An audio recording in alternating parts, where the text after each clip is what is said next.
So let's talk to Alex in Kentucky. All right. Alex, you're live with Eric and V. What would you like to talk about? I was just thinking about if you know how you retrace your footsteps, like you walk into a room and you lay something down, like say on a table, and you say, well, I forgot where I laid that at. You know, you walk out of the room, you say, I forgot where I laid that at. And you retrace your footsteps and you go back to find where that phone is at. I had that the other day. Yeah. It drove me nuts. Mm-hmm. My mom used to offer us change, like, I'll give you 25 cents if you can find my coffee mug, because I lost it. Yeah. Thank you. So couldn't you kind of like do the same thing with God? Couldn't you say, hey, how is God, like if God is real, like if I left that thing in that room, how can I find it? You get what I'm saying? But here's the thing: is do you think that God is a tangible thing like a coffee mug or a set of keys or a remote control? He's way more than that. He's way more than the mug. So it would be just as likely to find him. But he's just as real as that. You get what I'm saying? He's more real though. So he would be even. I think more real is kind of a weird word that I don't think means anything. I think there's either real or not real. But let's look at the God concept first. So you're saying that God's real and it's tangible. So what does God look like? Maybe I just don't know that God's sitting on my couch. Nobody's ever seen the spirit of God, you know, his face, but people have seen Jesus, which is the image of God. And we're all made in the image of God. It's in the other room. Hold on, let me. Yeah, I mean, I've seen my cup. I know what my cup looks like, coffee mug. Right. The thing that I think Eric is getting to and where I'm kind of getting hung up is I can say, oh, I left my coffee mug in the other room. I need to remember where it is. But that depends on me having had the coffee mug in the first place. Yeah. To sit down and lose. Where did you put your Jesus? Right, exactly. Where did I put the face of God? I don't think I had it before. So why would it be a backtrack kind of situation for me? And okay, so like, was it? Can you put him in your back pocket? What's the? We believe in sight. Sight is what makes the world go around, right? Sight. Wouldn't you say that because you can't see God? That's what you just said, that you can't see God, so he is not real, right? So we were going with your example. Right. You were going with examples that we can touch, that we can feel, that we can examine and see and interact with. But those don't seem to be qualities of the God that you're talking about. So I don't know how your analogy works. Right. I examine if God is real through the Holy Spirit. And the evidence of the Holy Spirit would be speaking in tongues. Right? Hold on a second. Would that be the well, hold on. Yeah. So let me give you. So that's just a claim that is really interesting. So let me give you a counterexample. Alex, I think I'm God through my mojo, and through my mojo, that is the proof of it. So now, do you believe that I am a deity or that I'm a God? The evidence of speaking in tongues, which means that I've received the Holy Spirit. Hold on, Alex. Did you hear what I said? What did you say? Were you just waiting for your turn to talk? I was waiting on you to tell me what you said because I was like not hearing what you said, I guess. Okay, no worries. That's okay. I'm giving you a counterexample. So you said that you have evidence for God because of the Holy Spirit, right? And through the Holy Spirit, you're able to. There's creation. If you do what I said, you never answered my question. If you go from retracing God the same way you retrace your footsteps, and you say, "Where did I leave that at?" Or if you say, "Hey, where is God at? Where is the evidence of God at?" and you go look for the evidence. Oh, you think we haven't looked for the evidence? Do you think we answered your question too? That entire conversation, talking about the mugs, talking about, our experiences with that, talking about how, there are tangible things and all, those are all answers to your question. We answered your question. So because you can touch it is the only reason it would be real if you could touch God.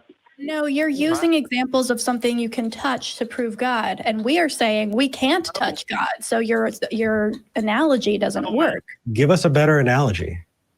Because, yeah. A better analogy of God, okay? Well, retrace your footsteps, okay? Okay. And find something that you lost. That's Okay. what I'm doing with God. Okay, so do you have to have had it in the first place to lose it? Had to have had it in the first place? Yeah. No, you don't So have can I lose a Ferrari that I never had? And can I retrace my footsteps to get back to my Ferrari? That has nothing. You're not understanding what I'm saying. No, listen and follow me, Alex, please. I do have a point, I promise. I never owned a Ferrari. I understand. Can I retrace my footprints and find my Ferrari? That has nothing to do with it. That's another. No, analogy. answer the question, please, Alex. We're going somewhere, and this isn't Alex's time to walk poor little Eric and V through your analogy. You are going to interact with us, or we're going to move on to the next caller. So, All right. So I've never owned a Ferrari. Can I retrace my footsteps back to and find my Ferrari? I mean, there's a possibility that you could, yes. Okay, so I can retrace my footsteps and find and get my Ferrari that I've never had back to me?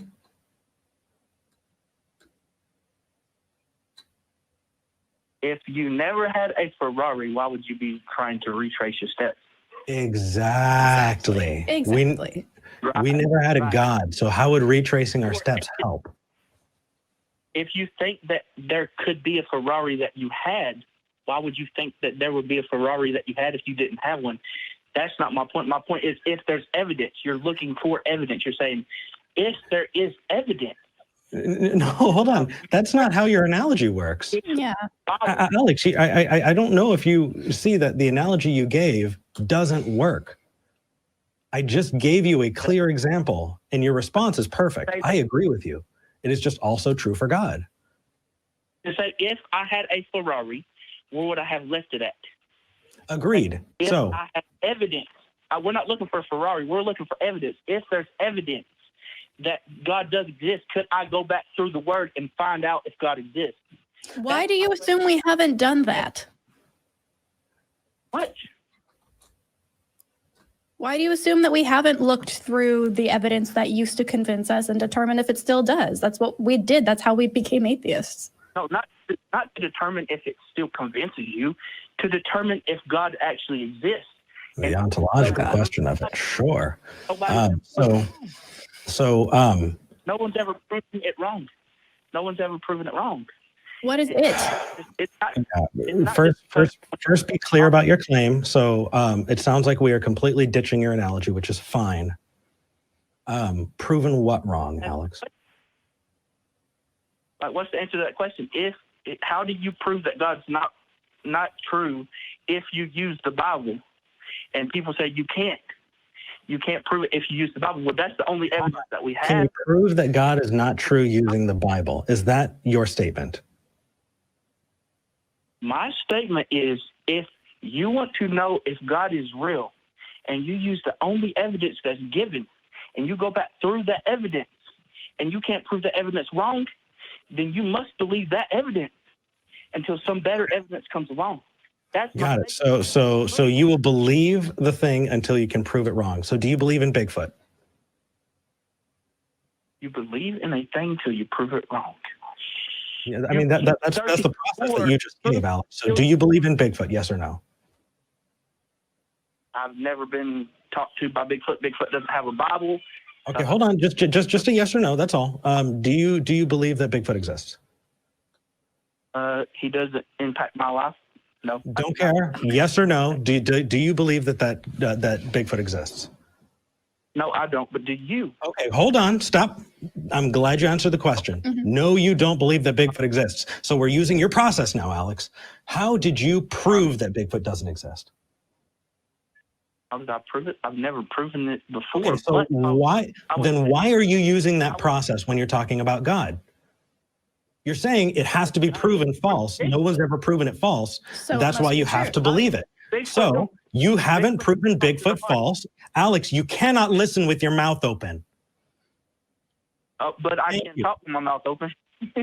Exactly. So, and that would make this conversation useless. So please, let's take turns and be civil about this. When it comes to Bigfoot, you have said you do not believe that Bigfoot exists. Did you did not prove Bigfoot doesn't exist? So why are you using that for God? You're saying God, nobody's proven God doesn't exist, so you have to believe. Okay, nobody's proven Bigfoot doesn't exist, so you have to believe. I'm using the exact same reasoning, but you're coming to two different conclusions, and I don't know why. No, what I'm saying is, does Bigfoot exist?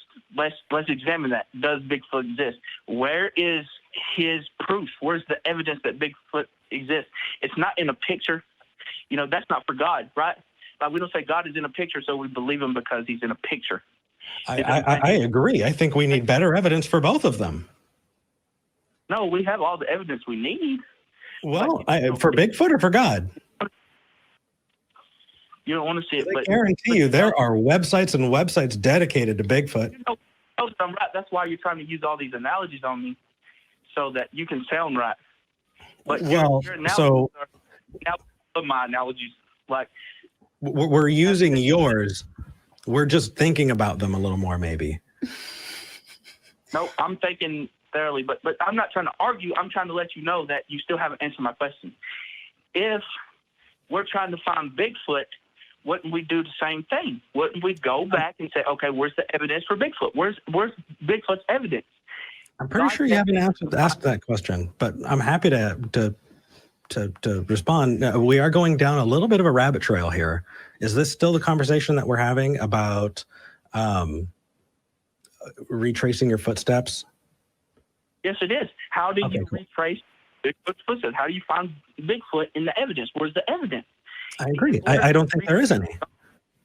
So let's take this entire viewpoint and flip it on its head, because I think it's a little better that way. How about the time to believe something is when you have evidence for it?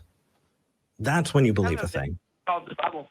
Not evidence against, but evidence for. What do you think of that? Is that a good idea? Evidence.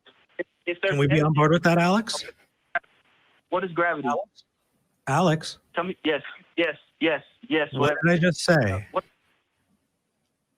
What is gravity? I did not say what is gravity. What did I just say? What did you just say? I'm sorry, say it again. Alex, there's a bit of a listening issue here. So what if we turn this on its head and we say the time to believe a thing is when there's evidence for it? No. Would you agree that that is a better way to look at things instead of there isn't evidence proving it wrong? Oh, wow. Right? When there's evidence for a thing, that's when you believe it. All right. So where's the evidence for Bigfoot? I don't think there's good evidence for it. Yeah, we don't believe in Bigfoot, that's why just to be clear. I have evidence for God. You haven't told me that there's no evidence for God. Well, so let's take a look. So I know that there are people who say that they have pictures of Bigfoot and then they have footprints that they've cast of Bigfoot. So it's up to us to analyze those things, right? So let's analyze what you are calling evidence for God. What evidence do you have? I have the Bible. Okay, so you have a bunch of stories written by mostly people who we have no idea who they are. Right, we've looked at that evidence already. It didn't convince us. Yeah, anonymous authors don't make for super convincing stories. Yeah, sorry about that. What else do you got?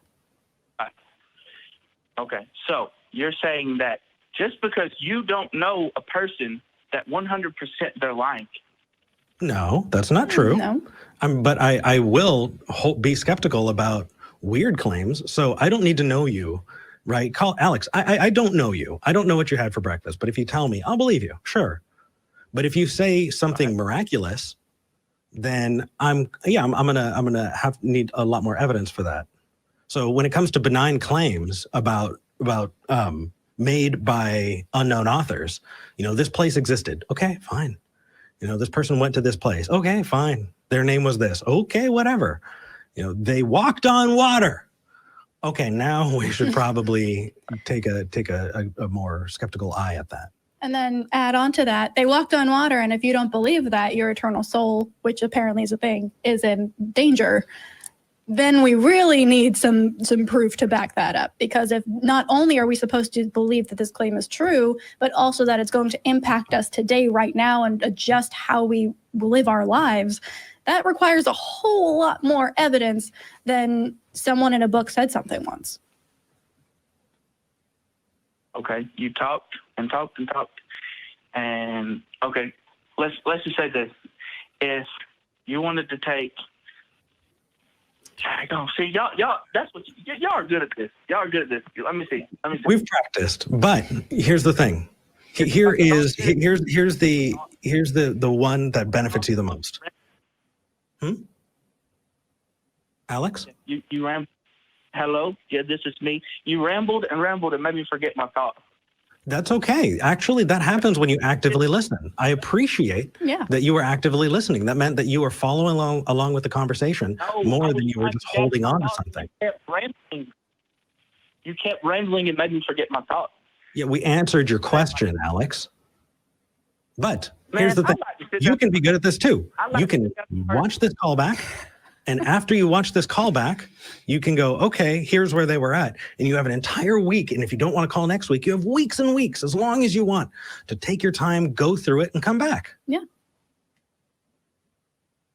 Go through the call back, because I had something to say, and you never answered any of my questions. You just answered every single one of your questions. No, hold on. That is not fair. We answered all of them. We may not have answered them the way you wanted us to, but we answered them. Oh, I got my thought. Can I? Okay. I don't think he was even. Were you just killing time until you thought of it? Alex, this does not seem like a very charitable conversation on your side. Oh my goodness! If you know that the Bible's not real, then have you examined every piece of evidence? Yeah. So have you examined every piece of evidence? You have. Okay, Alex. That was my thought. You've examined every piece of evidence that's in the Bible? No worries. So we actually already answered a big piece of that. Mm-hmm. Do you remember what our answer was when it comes to benign claims made by anonymous authors? Oh, he hung up. Well, all right. That was fun.